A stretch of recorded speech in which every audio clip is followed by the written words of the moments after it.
Hello YouTube, j'espère que vous allez bien. On se retrouve aujourd'hui pour une vidéo pile à lire, pioche à lire plutôt. Pour moi, ça va être une pâle pioche. Pour le club de lecture. Oui, parce que si vous n'êtes pas au courant, je vous mets le lien de la dernière vidéo, enfin la vidéo d'annonce en description. Je lance un club de lecture trimestriel avec mes petits mots sur le Discord. Et donc du coup, ça a commencé le 1er juin, ça va continuer jusqu'au 31 août, c'est 31, oui, c'est l'anniversaire de Jean, donc c'est le 31.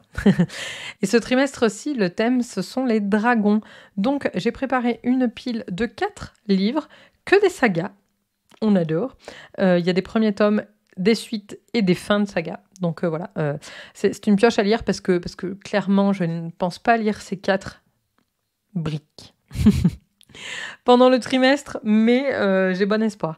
Du coup, si j'en profite pour dire que si le club se termine pour le thème dragon fin août, ça veut dire qu'il y aura un nouveau thème pour septembre, octobre et novembre. Je vous laisse mettre vos suggestions dans les commentaires si vous avez des idées pour un truc un peu spooky pour l'automne et que ça colle avec le Pumpkin Autumn Challenge de Gimose. Je vous écoute. On commence avec une suite de sagas dont je viens de terminer le tome 1 et que j'ai adoré. Bien sûr, le livre 2 de A Song of Ice and Fire, donc le tome 2 de Game of Thrones, A Clash of Kings. Et oh my god, comme il dirait Coco, encore une fois, il est énorme. Il vaut pas les archives de Rochard, mais il est quand même sacrément énorme. Il fait 873 pages, c'est-à-dire 100 de plus que le premier tome. Mais j'ai tellement aimé ce premier tome, je l'ai lu finalement assez vite, je trouve. Je crois que j'ai mis 3 semaines à le lire. Qu'il se pourrait que j'enchaîne, genre de suite. Je sais pas, peut-être je vais attendre Mimi, parce que maybe Mimi m'a dit que si... Normalement, c'est Mimi Mati. Pardon. Je me fatigue. Donc bref, peut-être que Mimi m'a dit que si je lisais ce tome 2, elle m'accompagnerait. Donc on verra, quoi qu'on décide. En parlant de Mimi, bien entendu, dans ma pioche à lire, je mets le tome 3 de La Roue du Temps, The Dragon Reborn. Donc le thème... Non, parce que, attendez, je vous vois venir. Le thème, c'est dragon. Juste, entre guillemets, J'allais dire mon nom de famille. Dragon, entre guillemets, dragon. C'est tout, en fait. Ça veut pas dire qu'il y a des dragons dans le book. C'est qu'un thème. Je veux dire, quand vous avez un sujet en philo, vous écrivez une disserte sur le sujet, mais ça reste qu'un sujet. Enfin, je veux dire, on peut un petit peu... Vous voyez ce que je veux dire? Non? Je vous entourloupe? Bref, peu importe. The Dragon Reborn. Donc, effectivement, ce n'est pas un vrai dragon au sens mythologique du terme, mais c'est plutôt une légende, enfin... Quelqu'un qui se cache derrière une légende d'élu, un truc comme ça. On va dire ça comme ça, voilà, très rapidement. Et donc, j'ai envie, comme je vous l'avais dit il n'y a pas si longtemps, de continuer The Wheel of Time.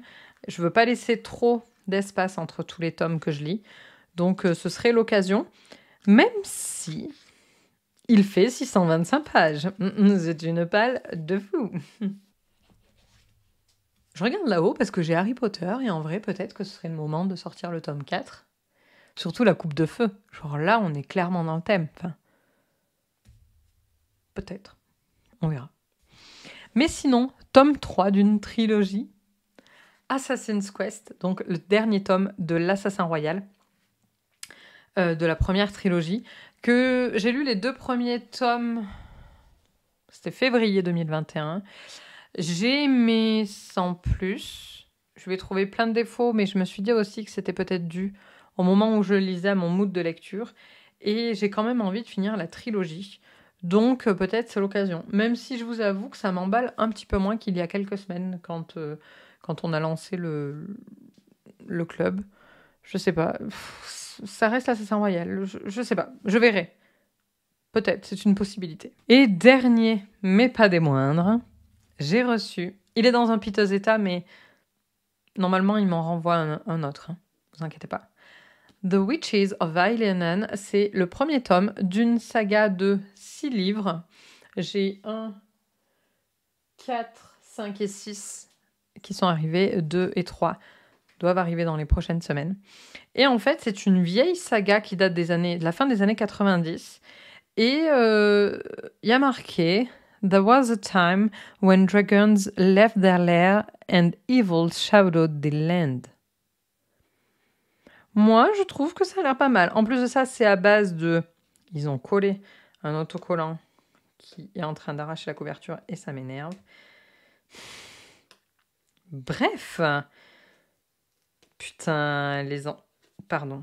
Pardon, mais ne faites pas ça. Alors oui, en plus de ça, la couverture, juste, elle est coupée. On adore. Bref. C'est à base de meufs de pouvoir. Et donc, voilà, c'est australien. L'autrice est australienne. Elle a écrit plusieurs sagas et aujourd'hui, elle écrit de la romance historique, je crois. Mais avant, elle écrivait de la fantaisie adulte. Et voilà, j'en sais pas trop plus, mais j'ai hâte de pouvoir vous en parler en tout cas. Je vous assure que ça fait longtemps, ça fait quelques semaines maintenant que j'ai déniché cette saga et que j'ai envie de la tester. Donc dès que j'aurai fini ma lecture en cours, dont je tairai le nom parce qu'il y a un vlog qui arrive, this is a surprise.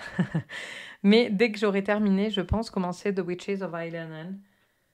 Je pense que oui, effectivement, ce sera ma prochaine lecture. Voilà en tout cas pour cette courte pioche à lire, enfin courte, pas en termes de pages, en termes de temps de vidéo. Mais en tout cas, vous dites-moi dans les commentaires, si vous participez au club de lecture, si vous ne pouvez pas, si voilà, peu importe. Dites-moi un petit peu tout ça. Et si vous participez, dites-moi ce qu'il y a dans votre palle en fait. Et voilà, et j'ai hâte de vous lire. Je vous fais très gros bisous et je vous dis à bientôt. Ciao, ciao.